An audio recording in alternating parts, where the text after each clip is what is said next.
नमस्ते बच्चों, सब टनाटन। आज हम लोग पढ़ेंगे dynamics of circular motion.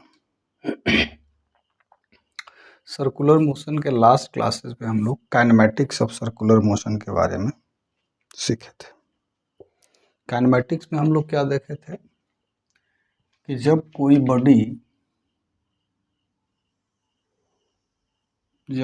Body circular path पे मूव कर रहा हो, कैसा पाथ पे?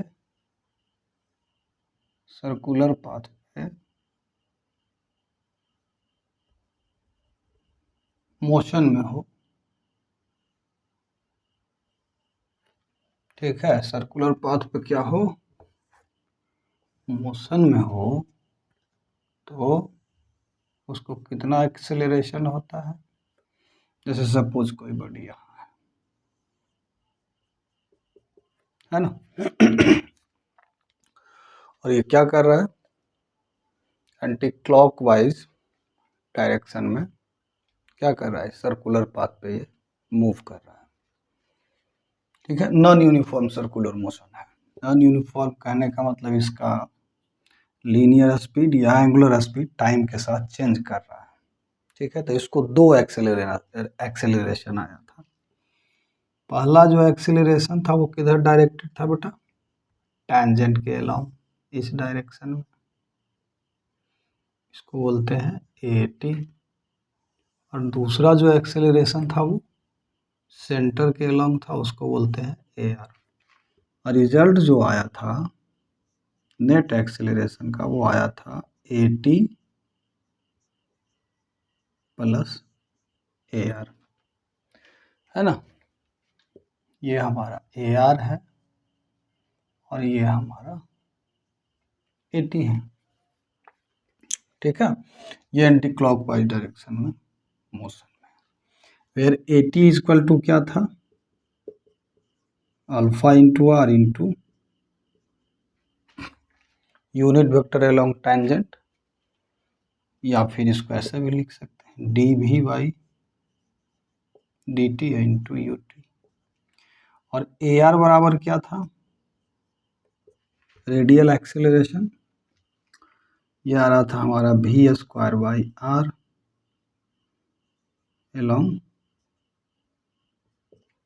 Towards the centre or along centre, या इसी को हम लोग ω²R, ठीक है। Where UR is unit vector towards centre and UT is unit vector along tangent. यहाँ पर ध्यान देने वाली बात यह है कि UT और UR दोनों ही वेरिएबल यूनिट वेक्टर है। कैसा यूनिट वेक्टर है बेटा?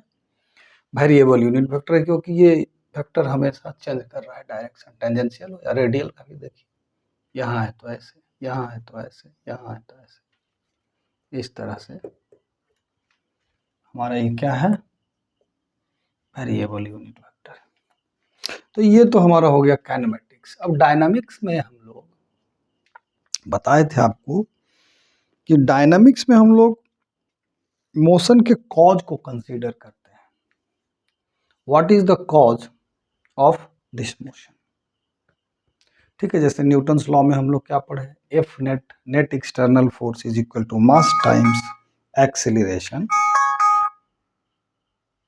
Provided motion is observe from inertial frame of reference. ये हम लोग न्यूटन्स लॉज ऑफ मोशन में सीखे थे, ठीक है। तो यहाँ अगर इस इक्वेशन को लेते हैं, ये जो हमारा इक्वेशन आया है नेट एक्सेलरेशन का, ये इक्वेशन, इसको यहाँ लेते हैं। हमारा ये काइनेमेटिक्स ऑफ सर्कुलर मोशन में आया है, ए बराबर क्या आया है बेटा जी? AT प्लस AR, ठीक है। अब न्यूटन सेकेंड लॉ क्या कहता है? न्यूटन सेकेंड लॉ कहता है net external force is equal to mass times acceleration provided motion is observe from inertial frame of reference. और यहाँ मास क्या है? कांस्टेंट है। तो ये हमारा न्यूटन्स लॉ कहता है। ये हमारा नेट एक्सेलरेशन है। अगर हम दोनों तरफ मास से मल्टीप्लाई कर दें तो हमारा ma बराबर क्या हो जाएगा, mat प्लस m एयर। ये होगा ना। इस ऑब्जेक्ट का अब हम मास कंसीडर किए, मान लेते हैं इसका मास m हो, इस बॉडी का जो सर्कुलर पाथ पे मूव कर रहा, रेडियस इसका r ले लो आप। तो ये जो हम इक्वेशन निकाले थे नेट एक्सेलरेशन का, टेंजेंशियल प्लस रेडियल, दोनों तरफ मास से मल्टीप्लाई कर दिया। अब ये ma हमारा क्या है, by Newton second, net external force on this body. हम यहां पर लिख सकते हैं F net is equal to m at plus m a r, है ना। अब mat क्या है, फोर्स एलॉन्ग टेंजेंट। अगर इस ये नॉन यूनिफॉर्म सर्कुलर मोशन में है तो इस डायरेक्शन में जो इसको फोर्स लग रहा होगा वो इसका क्या है, टेंजेंशियल फोर्स हो जाएगा। एफ नेट बराबर क्या हो जाएगा बेटा जी, एफ टी प्लस सेंटर के अलोंग जो फोर्स लग रहा होगा, तो ये इक्वेशन बता रहा है। तो हम लिख देंगे यहाँ एफ सी, यानी कि हमारा यहाँ से एक इक्वेशन आ गया कि एफ नेट बराबर हो गया F T plus F C. ये हमारा हो गया,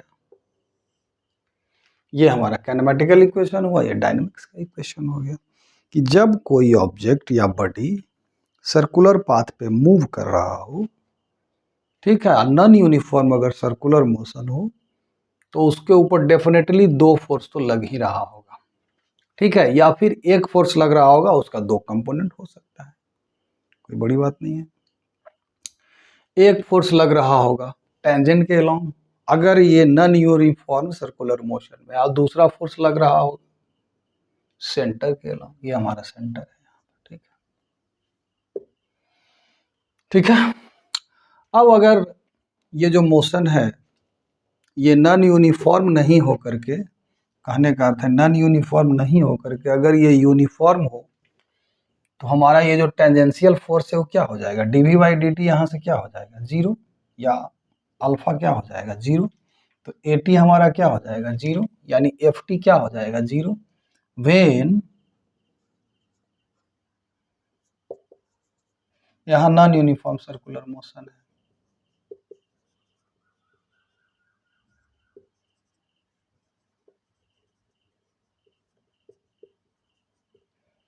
when the motion is uniform, that is क्या, v is equal to tangential velocity क्या है हमारा, कांस्टेंट, जीरो नहीं है, कांस्टेंट है, यानी कि speed is equal to, speed मतलब लीनियर स्पीड हम बोल रहे हैं, स्पीड में लीनियर स्पीड या फिर एंगुलर स्पीड बराबर कांस्टेंट। तब क्या हो जाएगा बेटा जी, एफ टी बराबर जीरो, ये हो जाएगा।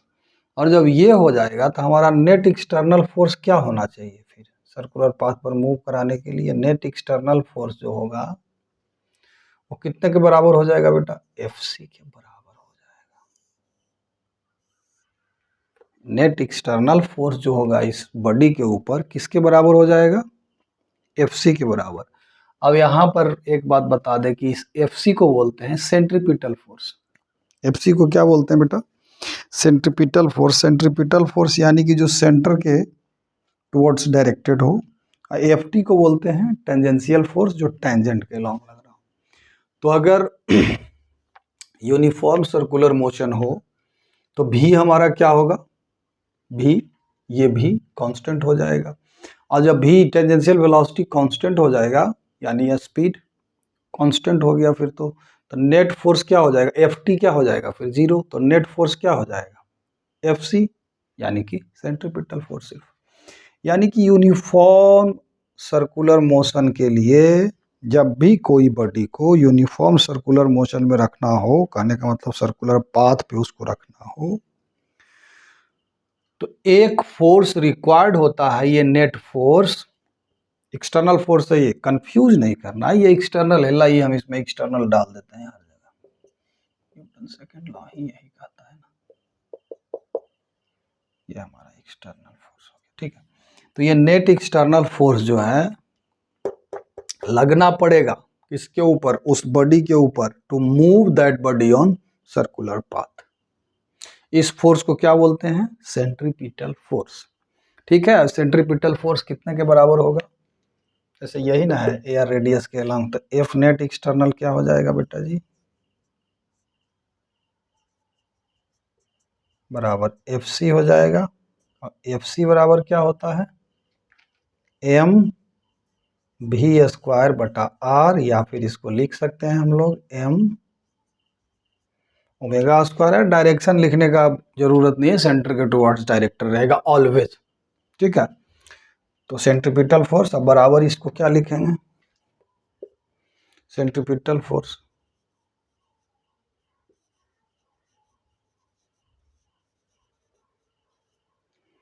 यहां से एक बड़ा ही जबरदस्त कंक्लूजन निकल गया है कि कोई भी बॉडी सर्कुलर पाथ